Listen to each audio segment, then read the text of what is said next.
നടൻ ബാലയും അമൃതയും വിവാഹമോചനത്തിനായി അപേക്ഷ നൽകിയ ഇരുവരും കൗൺസിലിംഗിനായി എറണാകുളം കുടുംബ കോടതിയിലെത്തി. വിവരങ്ങളുമായി സമീർ വഴങ്ങോട് ചേരുന്നുണ്ട്. സമീർ, വിവരങ്ങൾ.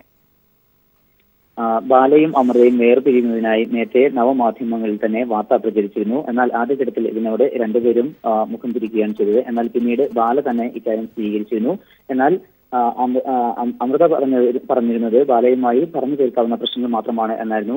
എന്നാൽ ഈ പ്രശ്നങ്ങളെല്ലാം തന്നെ താൽക്കാലികമായി അവസാനിച്ചിരുന്നുവെങ്കിൽ കൂടി പിന്നീടാണ് ഇരുവരും എറണാകുളം കുടുംബ കോടതിയിൽ വിവാഹ മോചനത്തിന് ഹർജി നൽകിയത്. ഈ ഹർജി ഇന്ന് പരിഗണിച്ചുകൊണ്ടാണ് ഇരുവരോടും കൗൺസിലിംഗിനായി എത്താൻ കോടതി നിർദ്ദേശിച്ചത്. ഇതേ തുടർന്നാണ് ഇരുവരും കോടതിയിലെത്തിയത്. നേരത്തെ തന്നെ ഇരുവരും ബന്ധം വേർപിരിഞ്ഞതിനുള്ള വാർത്തകൾ വന്നിരുന്നു. ഈ സംഭവങ്ങളിൽ ആണ് ഇന്ന് കോടതിയുടെ ഇടപെടൽ. കോടതിയിലേക്ക് ഇരുവരോടും വരാൻ ആവശ്യപ്പെടുകയും ഇരുവരോടും കൗൺസിലിംഗ് എത്താൻ ആവശ്യപ്പെടുകയും ചെയ്തു. ഇരുവരും എത്തുകയും ചെയ്തിട്ടുണ്ട്.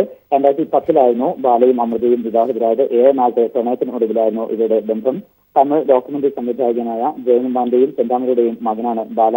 മലയാള സിനിമയിൽ തന്നെ ശ്രദ്ധേയനായിക്കൊണ്ട് യുവ താരങ്ങളെ ഏറെ മുന്നോട്ട് വന്ന ഒരു വ്യക്തിയായിരുന്നു അദ്ദേഹം. അതുപോലെ തന്നെ സ്റ്റേജ് ഷോകളിലും മറ്റ് പിന്നണി ഗായികയായും ഏറെ അറിയപ്പെട്ട ഒരു വ്യക്തിയായിരുന്നു അമൃതയും. ഇരുവരും തമ്മിൽ ഏറെ നാളത്തെ പ്രണയത്തിനൊടുവിലാണ് വിവാഹിതരായത്.